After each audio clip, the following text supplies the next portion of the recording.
Entre 4 et 9 millions de morts depuis 1993. Certains vont même bien au-delà de ces chiffres, jusqu'à parler de 12 millions de morts. Un génocide incontestable selon l'ONU, et pourtant un génocide dont certains n'ont probablement jamais entendu parler. C'est le conflit le plus meurtrier après la Seconde Guerre mondiale. Et ça, ce sont les Nations Unies qui le disent. Alors pourquoi on n'en parle pas? Simplement parce qu'il y a beaucoup trop d'intérêts en jeu. Le conflit du Congo est un conflit africain sur fond de velléité occidentale, notamment anglo-saxonne, des anglo-saxons qui voulaient faire main basse sur les richesses du Congo. Ces journalistes congolais s'interrogent à juste titre sur le traitement médiatique et politique du chaos que subit encore aujourd'hui le peuple congolais.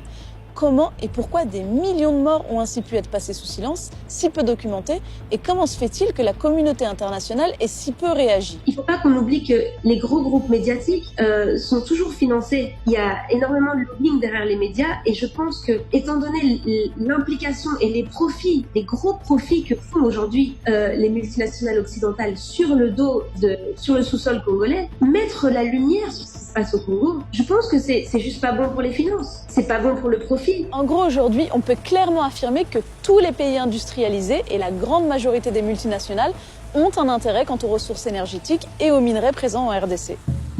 Car il faut bien comprendre de ce dont on parle, la RDC, c'est le deuxième plus grand pays d'Afrique, c'est 4 fois la France ou 80 fois la Belgique, l'ancien pays colonisateur. Et c'est pour ça qu'on parle de pays-continent. Mais c'est surtout une multitude de ressources naturelles et de minerais stratégiques, dont la liste, beaucoup trop longue à développer en totalité, contient notamment du cobalt, du pétrole, des diamants, de l'uranium. Et on estime que 80% des réserves mondiales de coltan se retrouvent en RDC.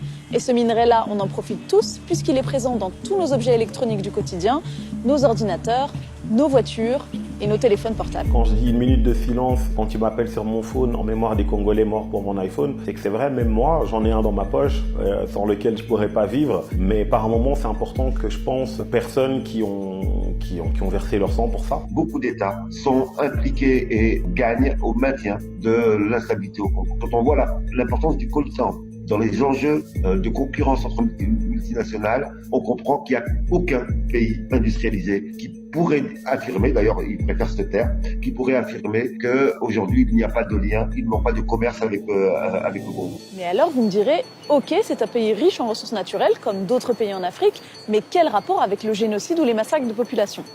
Eh bien, en réalité, la situation en RDC est extrêmement complexe et on y reviendra plus tard. Elle ne peut être expliquée sans raconter son histoire, et notamment son histoire coloniale. Mais aujourd'hui, si on devait résumer la raison de ces massacres, de ces millions de déplacés, de ces dizaines de milliers de femmes violées, c'est l'exploration de ces ressources naturelles. On présente aujourd'hui le conflit comme étant une affaire entre barbares africains, alors qu'en réalité, il s'agit d'une guerre de basse intensité, c'est-à-dire c'est une guerre de haute intensité, une guerre chaude qui est devenue une guerre avec le temps de basse intensité, avec les mêmes velléités, avec les mêmes objectifs. Terroriser la population congolaise, l'emmener à se déplacer et à céder des terres qui vont être occupées par des populations venues d'ailleurs, notamment du Rwanda, et des multinationales qui tiennent à faire main basse sur les richesses de cette partie du pays. Le chaos est quelque chose qui arrange. Le chaos est nécessaire pour que le pillage puisse perdurer. S'il y avait paix, est-ce qu'il serait possible de venir et de dire à des gens qui vivent quelque part, vos terres, là où vous cultivez, là où vous avez construit votre maison, est-ce que vous pouvez pas vous mettre juste à côté?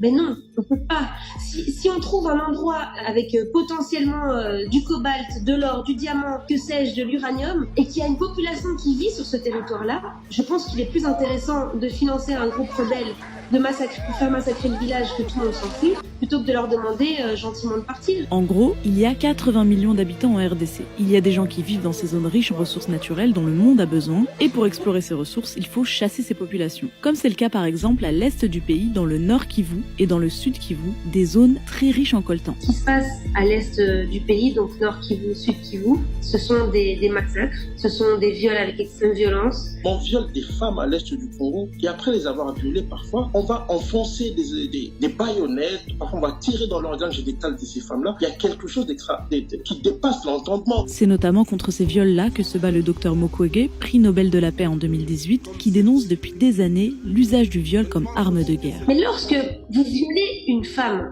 avec extrême violence, vous détruisez totalement la famille, vous détruisez la vision que le mari a sur sa femme, vous détruisez les enfants qui ont souvent assisté au viol. Pour certains, se sont aussi fait violer parce qu'on a des enfants de 6 mois qui arrivent à l'hôpital de Panzi, à l'hôpital de Dr Mukwege. Et en fait, on se rend compte que ce génocide qui est passé sous silence utilise le vagin de nos mamans comme un champ de bataille. C'est réel, c'est-à-dire que en faisant ça, c'est pas seulement déstructurer la société et la déstabiliser pendant 3 mois ou pendant 1 an, c'est toute une vie. Des atrocités qui dépassent l'entendement et qui rappellent le génocide et les violences subies par le pays voisin, le Rwanda.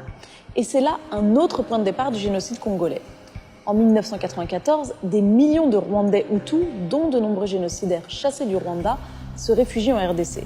Des terres sont accaparées par l'armée rwandaise, des massacres sont perpétrés comme au Rwanda et des viols sont commis avec extrême violence. Donc on a toute une série de facteurs liés à la fois à la fuite des génocidaires, mais aussi à leur instrumentalisation après, qui va expliquer l'installation de la violence. Mais en réalité, cette violence extrême que connaît le peuple congolais remonte bien plus loin dans son histoire, et notamment dans son histoire coloniale. Depuis le 19e siècle, il a été l'objet de tous les appétits. Une première phase qui était autour des richesses liées au caoutchouc et qui a donné un vrai désastre au Congo, puisque ça a été une des colonisations les plus dures, une des colonisations les plus barbares. Et là encore, des millions de morts, 5 à 8 millions, peut-être même 10. L'une des conquêtes coloniales les plus sanglantes du 19e siècle. Adam Hochschild, journaliste américain qui a publié une enquête sur la colonisation du Congo belge, parle d'Holocauste oublié. Il raconte la barbarie du roi belge Léopold II qui, pour faire prospérer le commerce d'ivoire et de caoutchouc, met en place une exploitation impitoyable. Esclavage, déportation, travail forcé, flagellation,